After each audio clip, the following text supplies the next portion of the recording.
le conte des parents ours qui avaient tellement besoin d'avoir une belle image d'eux-mêmes. À trop cultiver la belle image de nous-mêmes, nous nous éloignons à des années-lumière de notre centre. Vous ne le savez peut-être pas, mais au pays des ours, chacun se comporte à partir d'une habitude qui n'est pas toujours facile à vivre pour les autres. Ils ont besoin d'avoir en permanence une bonne image d'eux-mêmes. Et pour confirmer cela, ils se mêlent sans arrêt de la vie des autres. Avoir aux yeux du monde entier une image positive est très important pour eux. Et dès que quelqu'un ose mettre en cause cette image, en s'autorisant par exemple à dire à un ours qu'il ne les voit pas comme il se voit ou se perçoit lui-même, alors là il déclenche un drame épouvantable qui retentit dans toute la famille et déstabilise l'entourage. Vous savez également qu'un ours est souvent grognon, qu'il ne mâche pas ses mots, qu'il dit ce qu'il pense et même un peu au-delà, sans se soucier de la façon dont tout cela sera reçu par l'entourage.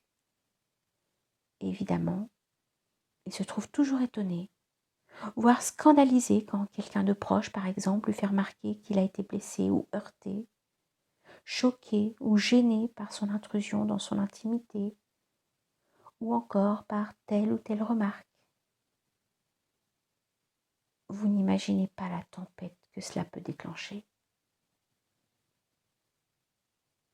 Ce fut le cas tout dernièrement dans une famille d'ours où la fille, pourtant une adulte, mère de famille, qui se maquillait suivant son goût et en fonction des besoins de sa peau, se vit gratifiée par son père devant des amis d'une remarque qui l'infantilisait, donnait à croire que ses produits étaient des attrape-nigauds, qu'une oursonne qui se respecte n'a pas besoin de telles cochonneries sur son visage et que d'ailleurs, elle devrait s'habiller de façon moins voyante et ne pas fréquenter tel ou tel ours.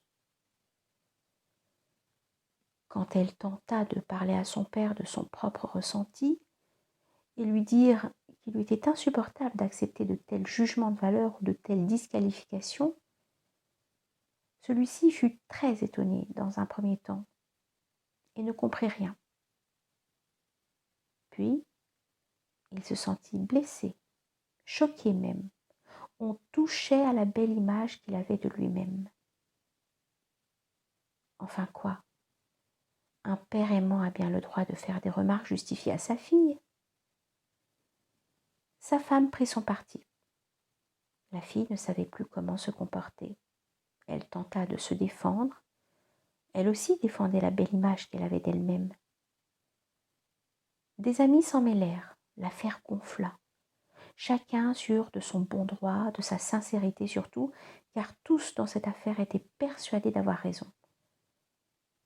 La situation semblait sans issue.